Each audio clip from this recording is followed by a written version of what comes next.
ngày đi ấp sọc đó lên địa mẹ nạp chị ba chat super miến sao mi nè chat super miến Stay on ស្លានឯងទូសោះចូលយើងចាប់យកមកឆ្នាំ អូចាបងចាអញ្ចឹងចំពោះនៅខាងសាលាសិប្បៈរបស់យើងគឺយើងមានទទួលអូនចាប់ពីយកមួយឆ្នាំជាងរហូតដល់6ឆ្នាំជាងហើយយើងមានពង្រៀនរហូតដល់3ភាសាបងមានភាសាចិនភាសាអង់គ្លេសជាមួយនឹងភាសាខ្មែរហើយនៅខាងសាលាសិប្បៈរបស់យើងគឺយើងមានទីធ្លាធំទូលាយបូកផ្សំជាមួយនឹង playground ដ៏ធំទូលាយដូចគ្នាបងដែលងាយស្រួលឲ្យអូនរត់លេងហើយមានសុវត្ថិភាពណាបង ហាសោះឯងនិយាយច្រើនម៉ែបងគ្រាន់តែសួរឯងមកតា ចាបងខ្លាចបងសួរបងប្រាប់ឲ្យហើយអញ្ចឹងបង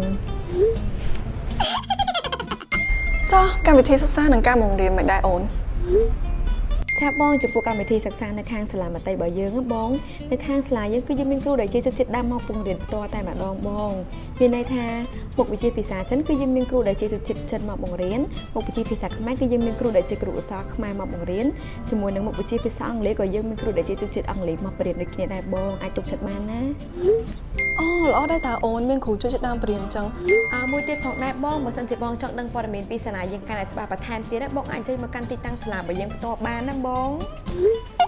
ចាអូនអញ្ចឹងបងចង់សួរទីតាំងសាលាអូននៅណាវិញ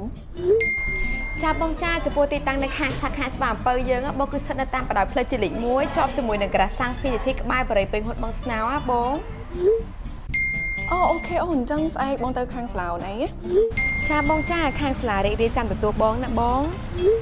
2,000 years later